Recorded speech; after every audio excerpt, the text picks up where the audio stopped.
The clinking of silverware and the low murmur of conversations filled the small-town diner, but Daniel couldn't focus on any of it. His daughter Emily sat across from him, swinging her legs under the table while sipping orange juice.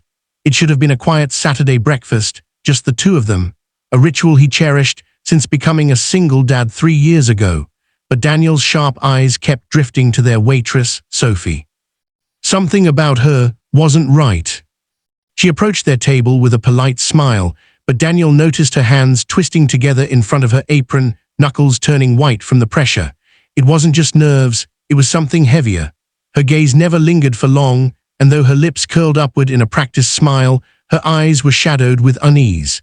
Daniel had seen that look before, the look of someone trapped in silence.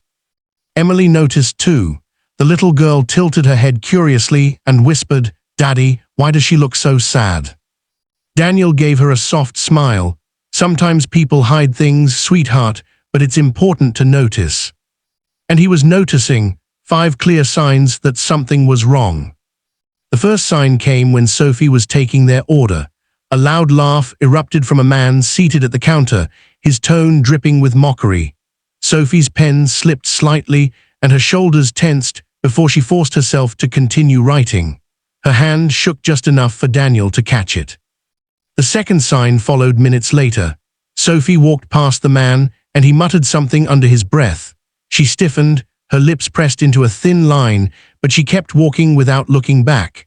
That kind of silence was learned from too many times being dismissed or punished for speaking out. The third sign was physical. When Sophie returned with their food, the man at the counter brushed his hand across her arm. She flinched violently, almost dropping the tray, before recovering with a brittle smile. Daniel's jaw tightened, fury building in his chest, but he stayed silent for Emily's sake. He didn't want his daughter to see him lose his temper. The fourth sign was the way Sophie's voice changed. Earlier she had spoken with warmth, even if forced. Now her words were clipped, rushed, and flat. She moved quickly, avoiding eye contact, her whole demeanor shrinking smaller and smaller with each pass by that counter. And then came the fifth sign, the one that made Daniel's blood run hot.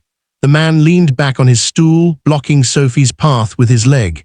She tried to step around him, but he shifted to corner her.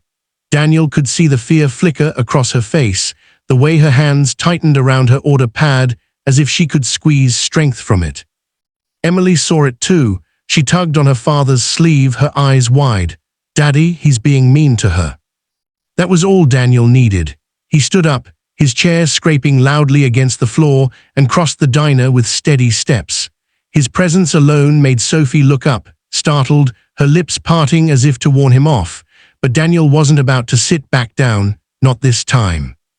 "Is there a problem here?" Daniel asked, his voice calm but carrying an unmistakable edge. The man sneered, "Mind your business, she's fine." Sophie's eyes darted between them, fear etched into her face. She opened her mouth, but no sound came out. Daniel looked at her, then back at the man. "She's not fine," Daniel said firmly. "I've been watching, the touching, the comments. The way you cornered her just now, that's harassment." The man scoffed, but the diner had gone quiet. Other patrons turned their heads, whispers spreading. Sophie stood frozen, tears threatening to spill. "You've got 2 choices," Daniel continued, his tone like iron. "You get up and walk out of here, or I call the police and make sure everyone knows exactly what you've been doing." For a moment, the man tried to laugh it off, but the weight of every eye in the diner pressing on him made his smirk falter. Muttering curses, he grabbed his coat and stormed out, slamming the door so hard the bell rattled. The silence lingered for a beat before Sophie finally exhaled, her hands shaking. She looked at Daniel with something close to disbelief, then gratitude. "Thank you," she whispered, her voice breaking. Daniel shook his head. "You don't need to thank me. No one should ever have to put up with that." Emily stood up and walked over to Sophie, her small hand tugging at the waitress's apron. "My daddy says we should protect people. He's right, isn't he?" Sophie knelt down, tears glistening in her eyes as she cupped Emily's cheek gently. "He's very right. You've got a good dad." As Daniel watched the exchange, he felt something stir in him, a reminder of why he noticed in the first place. Losing his wife had made him hyper-aware of pain, of the silent suffering people carried. He couldn't save everyone, but he could refuse to look away.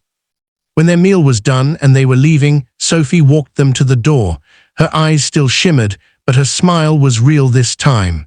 "You didn't just help me," she said softly. "You reminded me I'm allowed to stand up too." Daniel nodded. "Don't stay silent anymore, Sophie. You're stronger than you think."